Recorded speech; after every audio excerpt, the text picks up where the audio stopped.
Hi, I'm Megan and welcome to my kitchen. In today's video, I've got 4 super easy and quick 4th of July treats to share with you.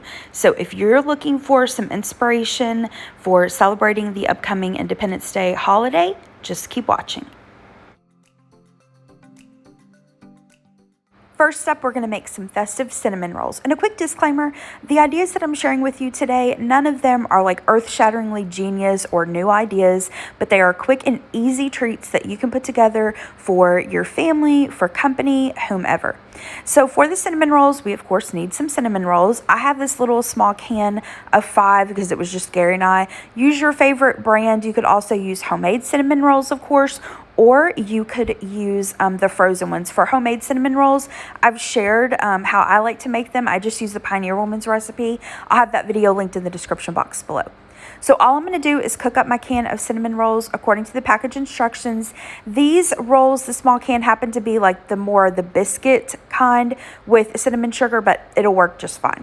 So once I've baked those according to the package instructions, I'm going to ice them with the icing that came in the can, and then I'm ready to add my red and blue. Now you can add your sprinkles or sanding sugar however you want. I decided to alternate it on the rolls. I did red, then blue, and then red, and then that's it. These are ready to serve up.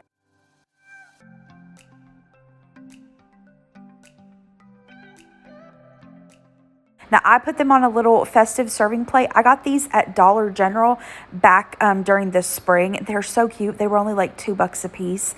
They're perfect. I love that they're red, white, and blue, but it's not like a flag. It's more flowery, so I love that. But anyway, this made a super quick breakfast. You can serve it with some scrambled eggs, bacon, or just some fresh fruit, which is what we did this morning. Next up, I'm going to make red, white, and blue punch. Now, you could do this in a big punch bowl. I'm going to do individual servings this day, though. Here's what I'm going to use to make it. You can feel free to substitute, use whatever you and your guests prefer or what you've got on hand. So first up, you're going to need some kind of like light-colored soda. I've got Sprite. You could also do 7-Up, Sierra Mist, whatever you prefer. And then for the red part, I'm going to use some of the red Hawaiian punch and then blue Gatorade. But again, use whatever red and blue beverages you all prefer. Now, you also are going to need an ice cube tray. I like to use the silicone ones. I just feel like they're easier to pop out. And if you happen to have like star shapes, I think that would be super cute. Let me show you how to put this together really easy, super quick. All right, I laid my silicone ice cube tray on a little baking sheet. You don't have to do that, but I just feel like it's easier to put in and out of the freezer. And then I poured my Gatorade and punch into a little measuring cup to make it easier to pour into the ice cubes. And if you over pour like I did here, no worries, just take a little paper towel, wipe off the excess. So once I've got the red Gatorade poured in, I'm then going to add in the red punch. I'm going to add in the blue Gatorade, and then that's it. You're just going to want to freeze these for a few hours until they're good and solid. To serve this up, I'm using some of these little stemless hard plastic wine glasses. Use whatever glasses you prefer, or like I said, if you're doing this for a party, you could use a big punch bowl. So I had my Sprite just at room temperature. Next time I make this though, I would have it chilled, but it really doesn't matter. You can do chilled or room temperature. But you just want to add your ice cubes and then top it off with your soda. That's it. What did I tell you? Super easy. And this was actually a yummy little punch. I wasn't sure about the Hawaiian punch and the blue Gatorade, but it was good, so I recommend you all give this a try. And again, use whatever red and blue beverages you prefer. Next up, we're going to make American flag layered taco dip. Now, you can use your favorite taco dip recipe. I'm using my Aunt Sue's recipe. I've shared it before on my channel. I shared it in my Hocus Pocus video. I'll link that video down below. I turned her taco dip into Billy Butcherson's graveyard for Hocus Pocus. It was really cute, so I'll link that down below. But here are the ingredients we're going to use for her taco dip. First up, you need some taco seasoning, sour cream, mayonnaise, tortilla chips, and I'm opting for blue corn ones today just to be festive, but you can use whatever chips or crackers or vegetables you prefer.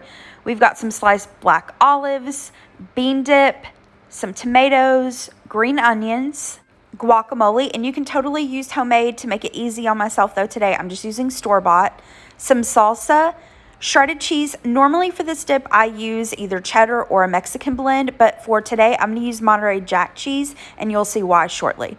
And then normally that's all I use for her taco dip, but today I'm gonna take a little bit of, you need some kind of white cheese. I had some provolone cheese on hand, and then I've got a little star-shaped cookie cutter. All right, let's put this together.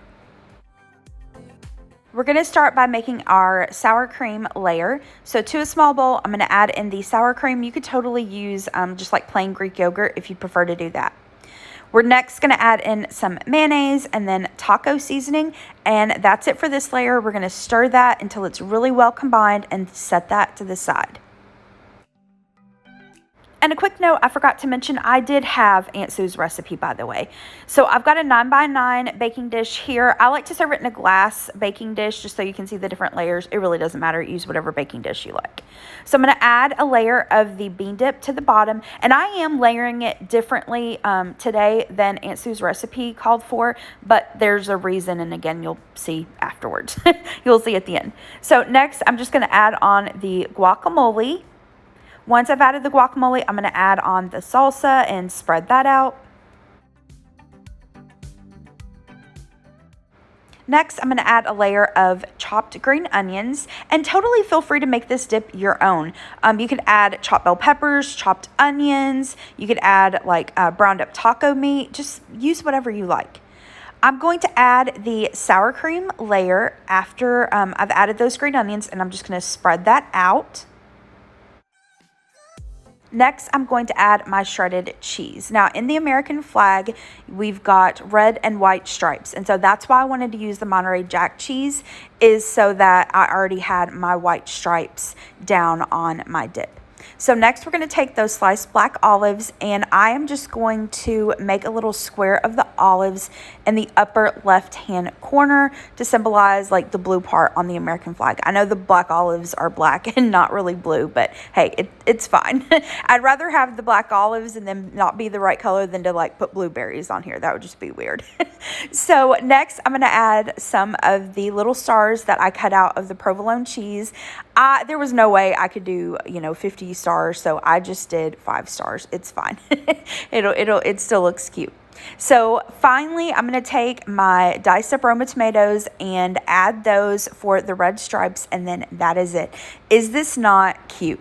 To serve it up, I just placed it onto a platter and then spread some of those blue corn tortilla chips around it, and this is super cute, and it is a tasty little taco dip. I recommend you all give this a try. Last but not least, we're going to make some super easy Patriotic ice cream sandwiches. You're not going to believe how easy this is. You just need 2 things. We're going to use some ice cream sandwiches. Use your favorite brand. I'm using the mini ones. And then you'll need some festive sprinkles. I just got these at Walmart. So to make these, I'm going to empty the sprinkles onto a plate. And then you're going to unwrap your ice cream sandwiches and dip the sides into the sprinkles. How easy is that, as Ina Garden says? So I'm going to put those onto a platter, and then they're ready to serve. You can totally make these ahead and place them back into the freezer until you're ready to serve them up. These would be great to make for the 4th of July to serve like while everyone's watching fireworks or people are playing games or whatever. So I hope that you liked this video. I hope these ideas gave you something new that you'd like to try this year. And I hope you liked this video. If you did, hit the thumbs up button below and subscribe to my channel if you're not already. And if you are in the States and celebrate the 4th of July, I hope you and your family have a wonderful, wonderful July 4th. And if you're not in the United States, you can still make these recipes. You don't have to use the red, white, and blue. You can use like whatever colored sanding sugar or sprinkles that you like. All right, thanks so much for watching. Have a great rest of the day. Bye-bye.